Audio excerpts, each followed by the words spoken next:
성경 일독을 위해서 오늘 우리가 함께 읽어나갈 하나님 말씀 스가랴 6장부터 9장까지 말씀입니다. 하나님은 늘 하나님 백성들에게 말씀하십니다.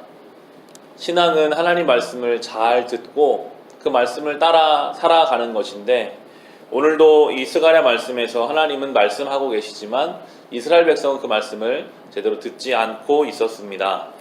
우리 7장의 8절, 9절, 10절을 보시면 주님께서 스가랴에게 말씀하셨다. 나 만군의 주가 이렇게 말한다. 너희는 공정한 재판을 하여라. 서로 관용과 자비를 베풀어라.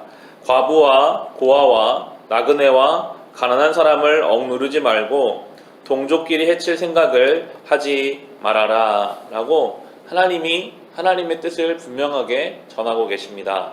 그런데 이스라엘 백성은 듣고도 순종하지 않습니다. 11절, 12절 보시면 주님께서 이렇게 말씀하셨으나 사람들은 듣지 않고 등을 돌려 거역하였다. 귀를 막고 들으려고도 하지 않았다. 사람들은 마음이 차돌처럼 굳어져서 만군의 주님께서 이전 예언자들에게 당신의 영을 부어 전하게 하신 율법과 말씀을 듣지 않았다. 그래서 만군의 주님께서 크게 노하셨다라고 말씀합니다. 하나님이 말씀하셨지만 듣지 않을 뿐 아니라 등을 돌려버렸습니다. 귀를 막아버렸습니다. 그들의 마음이 차돌과 같이 딱딱하게 굳어져 버렸습니다. 이것이 이스라엘의 모습이었고 그들은 멸망할 수밖에 없었습니다. 늘 우리가 혹시 하나님 말씀이 나에게 허락되고 있는데 내 마음에 들지 않는다고 해서 등을 돌리고 있지는 않은지, 우리의 마음이 차돌과 같이 딱딱하지는 않은지 주님 앞에 돌아보아야 하겠습니다. 하나님께서는 이스라엘을 사랑하시기 때문에 이 딱딱한 마음을 깨뜨려서라도, 무너뜨려서라도 다시 회복을 준비하십니다. 8장의 2절을 보시면 나 만군의 주가 말한다. 나는 시온을 열렬히 사랑한다. 누구라도 시온을 대적하면 용서하지 못할 만큼 나는 시온을 열렬히 사랑한다 라고 말씀하세요. 말씀을 그렇게 안 들어도, 하나님 말씀이 아무리 선포돼도 귀를 막고 등을 돌리지만 하나님은 그래도 이스라엘을 사랑하시기 때문에 그들을 심판해서라도, 넘어뜨려서라도 다시 돌아오게 하시고 회복의 하나님이심을 이제 말씀하시는데요. 8장 8절 보시면 내가 그들을 데리고 와서 예루살렘에서 살게 하겠다. 그들은 나의 백성이 될 것이며 나는 그들의 하나님이 되어 성실과 공의로 다스리겠다라고 말씀하십니다. 하나님의 백성으로 삼으시겠다고, 하나님이 성실하게 다스리시겠다고, 공의로 다스리시겠다고 말씀하십니다. 그러면서 9절 보시면 나 만군의 주가 말한다. 너희는 힘을 내어라 라고 말씀하고 계십니다. 힘을 내라고. 말씀 따라 사는 것이 때로는 어렵겠지만, 순종하지 못하는 것 때문에 마음에 어려움도 있겠지만 주님이 힘을 내라 라고 말씀하시고요. 13절 보시면 유다 집과 이스라엘 집은 들어라. 이전에는 너희가 모든 민족에게서 저주받는 사람의 표본이었다. 그러나 이제는 내가 너희를 구원할 것이니 너희는 복받는 사람의 표본이 될 것이다. 두려워하지 말아라. 힘을 내어라 라고 말씀하십니다. 왜 하나님을 믿는데 저렇게 나라가 멸망하는가?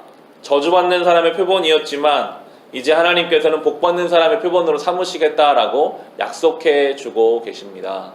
하나님은 저주받은 죄에 빠져 살던 우리를 복받는 사람의 표본으로 삼아 주셨습니다. 예수 안에서 우리가 이 말씀을 우리가 소유하며 살아가기를 간절히 소망하게 됩니다. 이제 9장에 가면 예수 그리스도 메시아에 대한 예언이 스가랴서에 나오게 되는데요. 9장의 9절과 10절을 보시면 도성 시온아 크게 기뻐하여라. 도성 예루살렘아 환성을 올려라. 내 왕이 내게로 오신다. 그는 공의로우신 왕, 구원을 베푸시는 왕이시다. 그는 온순하셔서 나귀, 곧 나귀 새끼인 어린 나귀를 타고 오신다. 내가 에브라임에서 병거를 없애고 예루살렘에서 군마를 없애며 전쟁할 때에 쓰는 활도 꺾으려 한다.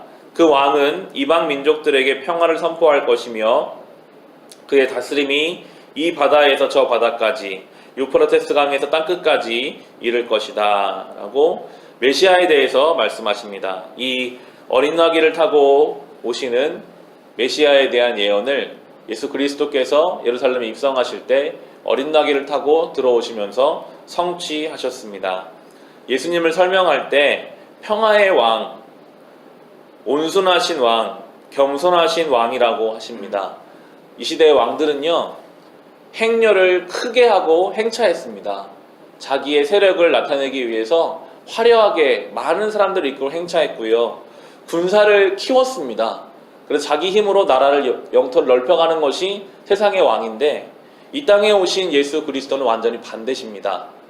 겸손하게 나귀를 타고 오시고 군사를 없애시겠다고, 전쟁을 없애시겠다고, 평화를 선포하시겠다고, 그게 진정한 이 땅의 왕으로 오신 메시아이신 예수 그리스도라고 말씀해 주고 계십니다. 평화의 왕이 예수 그리스도가 정말 우리의 삶에 오셨다면 우리의 삶에도 다툼이 줄어지고 없어져야 합니다. 정말 예수님을 우리가 마음 모시고 산다면 우리의 마음에 있는 수많은 갈등과 미움과 날카로운 것들이, 그러한 칼과 창들이 다 내려져야 합니다. 사랑으로 바뀌어야 합니다. 그것이 바로 이 땅에 오신 메시아 예수 그리스도의 사역이시기 때문입니다. 오늘도 특별히 한 해를 마무리하면서 평화의 왕이신 예수를 나의 인생의 왕으로 모시고 우리 안에 다툼과 갈등들이 다 사라져가고 참된 평화를 누릴 수 있게 되시기를 주님의 이름으로 축원합니다.